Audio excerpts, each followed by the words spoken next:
नमस्ते, प्रणाम। और आप इस बार की होली आप सबके संग हम मनाने आ रहे हैं RKY इंटरटेनमेंट, और आयोजक हमारे सुरेंद्र भाई और राकेश यादव जी,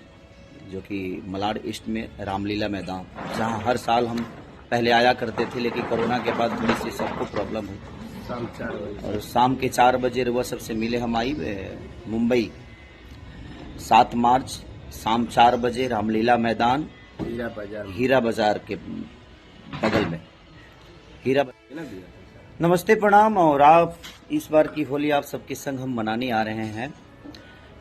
RKY इंटरटेनमेंट, और आयोजक हमारे सुरेंद्र भाई और राकेश यादव जी, जो कि मलाड ईस्ट में रामलीला मैदान, जहां हर साल हम पहले आया करते थे, लेकिन कोरोना के बाद थोड़ी सी सबको प्रॉब्लम हुई और शाम के 4 बजे रुआ सबसे मिले हम आई मुंबई